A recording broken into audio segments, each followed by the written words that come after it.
because now we have Pavin Matthew and Charlie Ortiz from Nuance, which is a company that implements all this technology in new cars. How are you, Charlie? Hi, good morning. Good. And how are you, Pavin? Very well, thank you. Well, thank you for the opportunity to talk about this. It's a very, as I was saying in the introduction in Spanish, very trending. I mean, a lot of people are talking about autonomous driving, about cars almost not only connecting us to everything, but like for some people are scared that they're gonna be like Big Brother is gonna be riding with us all the time. So we're entering into a completely new era, right, in the automotive industry. Well, it's an era that's going to involve more intelligent assistants that make our lives easier, and try to humanize the landscape, the technology landscape that's out there. You know, when I just bought a car a couple of weeks ago, a new car, and I got it with a 300-page manual, and it's a lot of fun, but it would be nice to be able to get all the functions that are available with the car by just talking to it. And, yeah. You know, that's going to be more and more available to cars and as well as other appliances like TVs and so forth. So that's the work. Absolutely. That's the work that you guys do at Nuance, right? Absolutely, and I would add to that. You know, in safe vehicle operation, the more time eyes can stay on the road, the vehicle is safer and the operator is safer. So that's our mission, to bring as many features as we can and voice enable them for a better interaction with the vehicle and a safer interaction. So voice recognition systems have been on for a while now, I guess a few years at least. But some of them are not, or were not, very refined. I mean, obviously I have an accent. I'm from Mexico. My native language is Spanish. So, I mean, most likely you can tell. So how is this part of this, the new applications of these systems that you guys are working on? Absolutely, yeah. We were continuously innovating and increasing sort of the breadth of voice recognition. So, understood. I have a slight, my background's from India, I have a slight accent as well. So this is where natural language understanding, being able to, what Charlie's working on, artificial intelligence, so being able to connect sort of between words what the driver is requesting, and being able to anticipate next level of needs. So we think we every year we get further and further ahead. And right now, we probably have one of the best voice recognition system in many vehicles. I have a new car as well, and pretty happy with the performance thus far. I know this is in different cars, but can you mention some of the models that this system is already available in, please? Sure. So right now, we are in many of the Toyota vehicles from a content standpoint, in Lexus vehicles. From an embedded speech, I would say significant number of, we work with almost every automaker for embedded speech. So from Nissan, General Motors, Ford, so most automakers have some level of voice rec embedded in the vehicle from Nuance. Yeah. And from the content side, today we have Toyota and Lexus. Yeah. And Charlie, can you tell us an example of, I don't know if you can reveal this information or not, but how do you do the work to develop this system and make it better to recognize more accents and more different ways of speak and all that? Well, it's not just the accents, but it's also being more intelligent in terms of acting like an assistant in the car. So we want to be able to allow people to talk to machines or computers like they do to each other. So instead of saying navigation, directions, 1, 2, 3, 4 Kendall Drive or something like that, you say, I want to go to the park near the grocery store, okay? And it might say, which one, the Publix? And you say yes.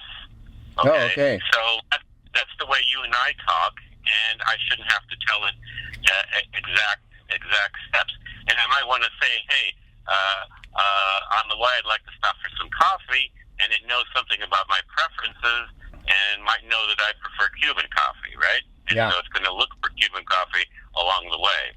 So that kind of ability to talk in a more natural way is going to be supported in the near future, and then also being able to do personal planning and so forth. So, I might get into the car and say, I have these chores, like you and I have every weekend, right? We have chores to do. Yeah. So I might have to, I might be planning a party and I want to get a cake and I have to pick up the kids and drop them off, and I might have to get my oil changed and I want to do a little shopping. And so I should be able to tell the system all that, and it figures out that, well, if you want to buy a cake for a party, let's do that last, because I don't want to sit in the, the Florida heat in the car for 3 hours. It knows that, and then I tell it I have to pick up the kids and drop them off at a certain exact time, but I'm flexible about other things. And it might call the service company to see if my car is ready, if the oil has been changed yet. Things like that. So trying to make our life easier so we don't have to get us stressed out, if you know what I mean. Okay, Charlie, you gave me enough clues to figure out that you're from Miami. Florida, Cuban coffee, and Kendall Drive. Miami. Huh? You give me Florida, Cuban coffee, and Kendall Drive, so I know you're from here. Yeah. I grew up in Miami, and before we get off the phone, you have to promise me that this is going to be the year of the Dolphins. Well, I don't know that. Me a lot of stress, Well, maybe your system can be better than the team, actually, so I don't know.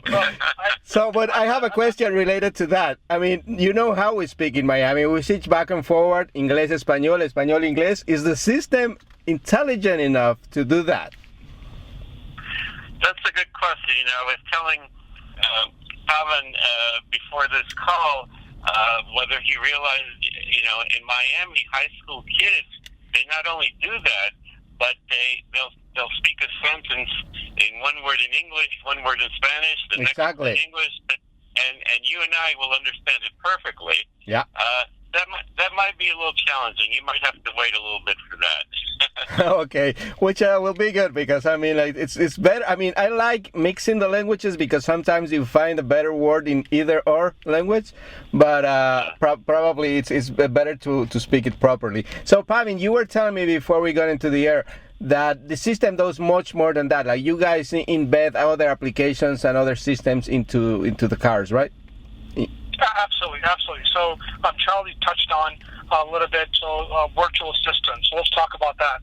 So what the one example of virtual assistant that we call a daily update would be, Javier, as you start your morning drive. So you're in your vehicle, you start your car, you back away from the driveway. The vehicle allows you to settle in, and then it'll give you your updates. So your destination ETA, so where you're headed, how long it's going to take.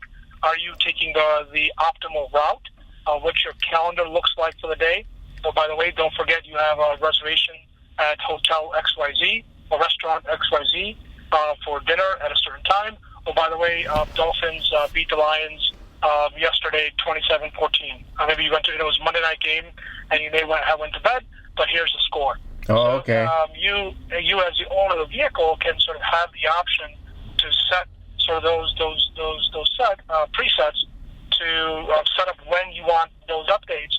And that's our sort of first shot at really building this virtual assistant that anticipates what the driver's needs are going to be.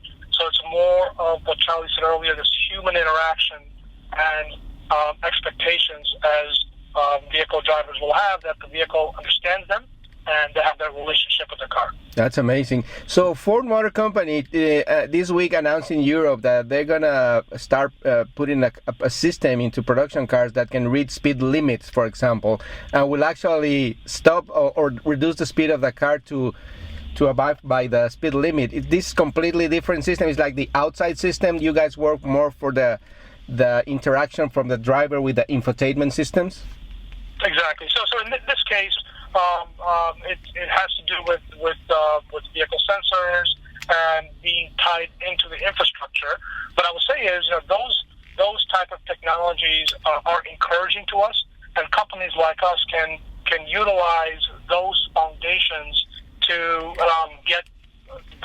our own systems. Okay. So this idea of virtual assistant is being built on top of many of the existing platforms that we're able to aggregate in a logical manner and bring to the driver. Excellent. So in that particular technology, right now we're not connected, but we get excited about those type of things because we can innovate on top of those capabilities. Excellent. We're talking to Charlie Ortiz and Pavin Matthew from Nuance. And guys, we'll have like 20 seconds here. Is there a webpage where our audience can learn more about your company and the work you do? Absolutely. Nuance.com. Okay. We are not only just automotive, but also in medical and enterprise and mobile. So pretty diverse set of technologies and businesses. Excellent. Well, thank you, Pavin. Okay. Thank you, Pavin, and thank you, Charlie. And I won't promise you anything about the Dolphins. I'm sorry. Oh, no.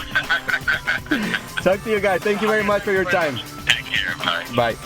Ya regresamos. Esto es Auto 060. Yo soy Javier Mota.